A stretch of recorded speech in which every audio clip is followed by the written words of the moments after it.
Humans, demons, or gods, it mattered little. They would exterminate all that stood in their path. Welcome back to this Irae. Well, last time we switched to this Twilight world, and Cagliostro is talking to our guillotine girl, Marguerite. Well, let's get the answer to the question. The person that visits this Twilight world is different. 君のつがい、あれを作り上げるのには苦労した。意中の女性へ捧げる贈り物として、なかなかいい出来であると自負しているがね。Your other half. I underwent much hardship to create it as a gift for my beloved. It is quite well made, if I do say so myself. Okay, that's interesting. あの首飾り、身につけてみたいとは思わんかね。とても似合うと思うのだが。That necklace, do you not wish to wear it? I believe it would suit you splendidly. 答えを急ぎすぎたかな。では質問を変えよう。Perhaps it is too soon for an answer, then allow me to change the question. 君はあれにまた会いたいと思っているかね。会って話したいとわずかながらでも思うかね。Do you wish to meet him and exchange words with him again? Do you, perchance, harbor even the triflest sliver of such ambitions? わからない。でも I don't know, but 気にはなると。よろしい、承諾したよ、マルグリット。you are curious, yes? Very well, I understand, Margaret. ならば歌を歌いたまえ。甘く切なく思い人を求める歌を。記念すべき第一幕は悲恋の物語にしようじゃないか。Then do sing, my dearest. Make it a tune of bittersweet beauty, a melody longing for one's most cherished. Our first act should be crowned with a tale of love blighted. Would you not agree? 私、歌は一つしか知らないのよ。それでもいいの？ I only know one song. Are you sure you're all right with that? 構わない。むしろそうでなくては意味がない。さあ、マルグリット、聞かせてくれ。今よりオペラを始めよう。もう変わり映えのない永遠など続けていく意味はあるまい。I do not mind. In fact, there would be precious little meaning to this otherwise. Now, let me hear it, Margarita. Let the opera commence. No longer is there need for this unchanging eternity to continue any further. そうすれば楽しくなる？ Will doing this bring me joy? 楽しませよ。I shall make it so. 約束できる？ Do you promise? 約束しよう。アレッサンドロ・ディ・カリオストロ。君にそう名乗ったもののすべてにかけて。I promise and swear it upon the name of Alessandro di Cagliostro, as well as every fibre of my being. A ripple ran along the shade, almost as if it was laughing. Two snakes stretched from its right hand and became entwined in a difficult to describe otherworldly shape that could very well be a staff or sword. Ah. さあ、ザラトゥストラ。我らが愛しの君がお望みだ。Now then, Zarathustra, our beloved, we have high hopes for you. The being raised its hands like a conductor as the girl began her song. His cloak then expanded to infinity, covering sky, sea, and sun alike in darkness. Night descended upon that shore of eternal twilight, and the cocks of frozen time began to stir once more. With it words, like a spell chanted, reverberated across that gradually blackening realm. Verum est sine mendatio certum et veritium. 'Tis a truth like no other, one that stands above all else, banishing all remnants of doubt. Quod est inferius est sicut id quod est superius, for they who stand at the top differ in no way from those at the bottom. Et quod est superius est sicut id quod est inferius. And indeed, those that dwell below are much like they who scar above. Soar. Ad perpetranda miracula rei unius. In the end, they all exist for but a single purpose, to erect the foundation of a miracle. He was Ahasuer, the wandering Jew, he of many names of alive, spanning eons, the shade-like spell-weaver's voiceless recital endured. ではこれより今宵のグランギニョルを始めよう。That the curtains rise on tonight's grand guignol, whatever.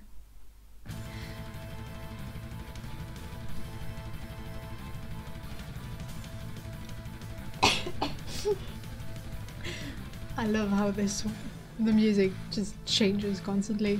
Sprinting, dashing at impossible speed, far surpassing the limit of high power output exhibitable by living beings. The fastest animal on land was the cheetah at 120 kilometers per hour, but this was easily going 3 to 5 times faster than that. That swift, raging gale of a being soared faster than the naked eye could follow, ultimately looking invisible when viewed through the filter of common sense. Despite its humanoid appearance, the being's sheer speed would no doubt make anyone consider whether or not to call it human. And it wasn't merely running fast. It left blossoming flowers of blood in its wake, wielding an invisible blade with a range of several dozen meters that slaughtered all living creatures in its path. None were spared. Men and women, the young and old, animals and children, all were indiscriminately massacred using the exact same method, decapitation. That whirlwind of death was like a giant guillotine beheading all in its path. Her arms spread like wings would slay all those caught in her embrace. For this was no weapon but an instrument existing only to execute, created for the sole purpose of killing. It held no other role. The weapon's essence could shift depending on the wielder's intentions, yet this one remained unchanged due to its sheer simplicity. Its identity the same in anyone's hand. As such, to find it so thoroughly without peers in the art of murder was no doubt a natural consequence. However, that being was currently under pursuit. A giant lance-like stake from above blew up a passing car, yet mysteriously enough the cord pierced by the telephone pole-sized stake turned into a rusted heap of iron moments before it exploded. Its passengers aged into mummies before they could even burn to death. You taste like shit, monkeys.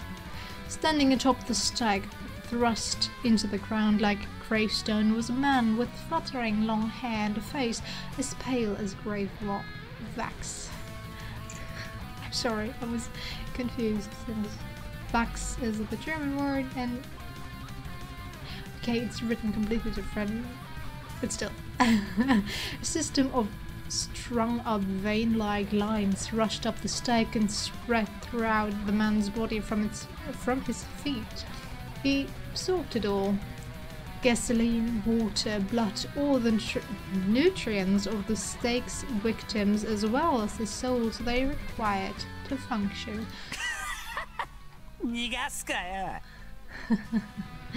Think you can run? Wilhelm sneered as he watched his prey continue to run without stopping. 楽しもうぜ、ザラトゥストラ。今度こそ当たりだよな。Let's enjoy ourselves, Zarathustra. I've got you this time. Yet another strike borne to the asphalt, one that Wilhelm used as footing to dash forward. He was not even half as fast as his prey. Yet, despite that, the sheer difference between the length of their steps was enough for the ivory demon to rapidly close the distance. All those dozen or so meter length strikes were growing out of his feet, acting as extensions, and though his own body was the size of an average man, a single step from him could cover a colossal distance. Naturally, he did not look back upon whatever he crushed under his feet, for in Wilhelm's eyes humans and their creations were equal to mere insects. Not a single murder had occurred this week. The popular spot of the town, adorned by bright lights, attracted many visitors, even at such a late hour, and now they all indiscriminately fell victim to the guillotine and the stakes. The bridge was stained crimson with blood. Ironically enough, that illuminated carpet of vermilion found not a shred of radiance tarnished, and instead possessed a ghastly kind of beauty. And then, within that landscape, something else that could be called both a nightmare and a sick jest occurred. The very earth trembled.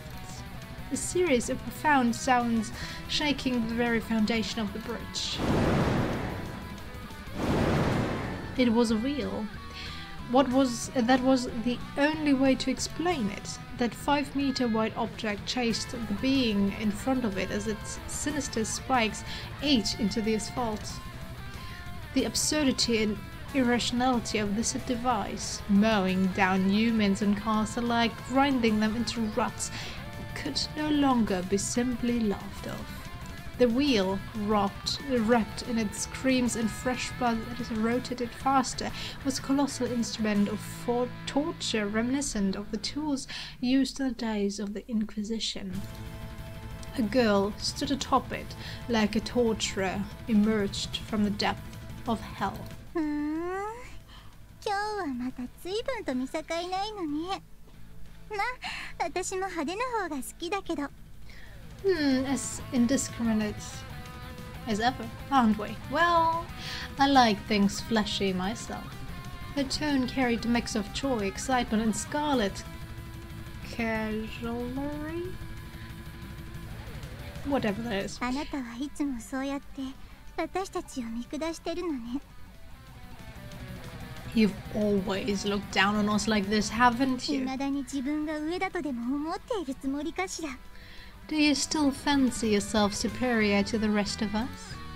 After she wheezed out her next words. いいわ、私が試してあげる。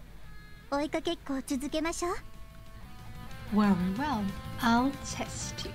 Let's keep playing tag. ただし、まがいものだったらただじゃ済まさないからね。However, you're not going to get off easy if it turns out you're a sham. A Nachtzehrer spread out in all directions from the tracks left behind by the wheel. That's not an actual German word, but Nachtzehrer could be translated something like I don't know the actual word for that, if there is a word for it, but like cleaning up the rest. Zehren. I should totally look up that word, but I will probably forget about it. But it's like, yeah, well, cleaning up the rest and pulling out the souls that are left, I guess.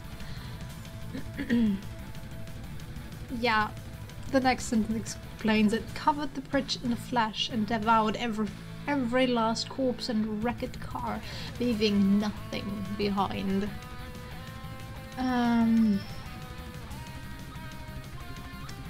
Zehren.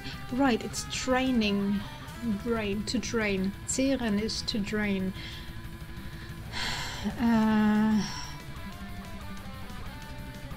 But okay, I'll give up. I give up to try to explain that word. It is quite hard since it doesn't even make much. Well, it does make sense in German, but it's not an actual word, so it doesn't make sense in that way. And I shouldn't try to explain it if you don't understand it. I'm so good at explaining things. I know. Praise me, for I am undeniably the best explainer of everything. The act was absurd and extreme beyond belief, silencing all witnesses and destroying the evidence in a single sweep of one-sided genocide. Indeed, once the scale reached that level of absurdity, any man of common sense would be hard-pressed to label this phenomenon as anything other than inexplicable. お前も毎度ご苦労だな。細かすぎると老けるぜ、マレウス。Don't you get tired of cleaning up this crap every single time? You'll only get more wrinkles if you keep being such a perfectionist, Marius. そう思うなら少しは気を使ってほしいわね。 If you really believe that, then how about being a bit more considerate? The Crimson Witch and the Ivory Knight continued to lay waste to the streets, spreading carnage while concealing everything in their path. In sharp contrast to those extreme lurid acts, their conversation was one of a graceful stroll. One inhuman being pursuing the other. Common sense had long since breathed its last, with all those bound by its death. It felt more like a step into another dimension. From the very air they breathed to the smallest speck of dust on the ground, the place had transformed into a battlefield of supernatural entities, commanded by rules far removed from the shackles of the ordinary. The two pairs of eyes, each glimmering in a wicked light, finally closed in enough to perceive their target's back. 追いついたぜ。そこ動くなよ。 Finally caught up to you. Don't you move a muscle. ちょっと痛いけど我慢しなさい。 This is gonna hurt a little, but hang in there. In that order, the stag, about as wide as an adult's waistline, shot out of Wilhelm's right palm like a cannonball, while a bundle of chains armed with rivets shattered out of Rizalka's shadow all at once. Would their target be screwed, or would they be caught and ripped in two? Naturally, they did not believe this would be enough to finish their prey off. They were up against the substitute of Mercurius, their former vice-commander. Even if their prey made a mistake, it probably wouldn't be enough to kill it. And then, if such prey could actually be taken out this easily, it would have been completely useless to their pursuit to begin with. If their prey was going to die, it would do well to die fast. They would never allow powerless, inferior scum to be part of the glorious obsidian round table. In that sense, all of their attacks were dead serious. They were still on Itzira degree, Yetzira, a level below their true power, but other than that, the dance of death remained devoid of even the tiniest speck of restraint. A normal person would die instantly. An attack from a weaponized Ahnenerbe would slay all, even spirits without bodies. Humans, demons or gods, it mattered little. They would exterminate all that stood in their path. No method existed that could nullify a strike from an Ahnenerbe wielded by war demons like them. As such, they anticipated the following. Their prey would survive, but would not escape unscathed. Even if it poured its entire being into defense or evasion, their prey would still sustain a grave injury, and when that moment came, the pair would seize the opportunity and capture it. Other than being a tactical sound plan, they most likely had no other way to keep the target alive. However, the last thing they expected was their prey to see two attacks that could certainly kill anything they hit and take them head on without even trying to dodge. Huh? Impossible. To counter a pursuer without so much as considering evasion or defense was an act that went beyond mere recklessness and into the realm of sheer insanity. Who on this planet Earth would seriously prioritize wounding the attacker instead of trying to dodge the bullet? However, that counter, bordering on sheer madness, was enough to send Wilhelm Rusalka flying back a few dozen meters, placing them out of shooting range. The previous attack ended up being less than effective too. The target may have been injured, yet that it applied to the two of them as well. Unlike their foe, who had prepared for this outcome, they'd taken unexpected damage. In other words, if one were to look at the situation objectively, God is good. Looks like we lost this one. And with that, I'll end it here. I know I'm super nice. I hope you enjoyed it, and we'll see what happens in the next part and if our Ren is the one fighting them or not. I'll see you next time. Bye!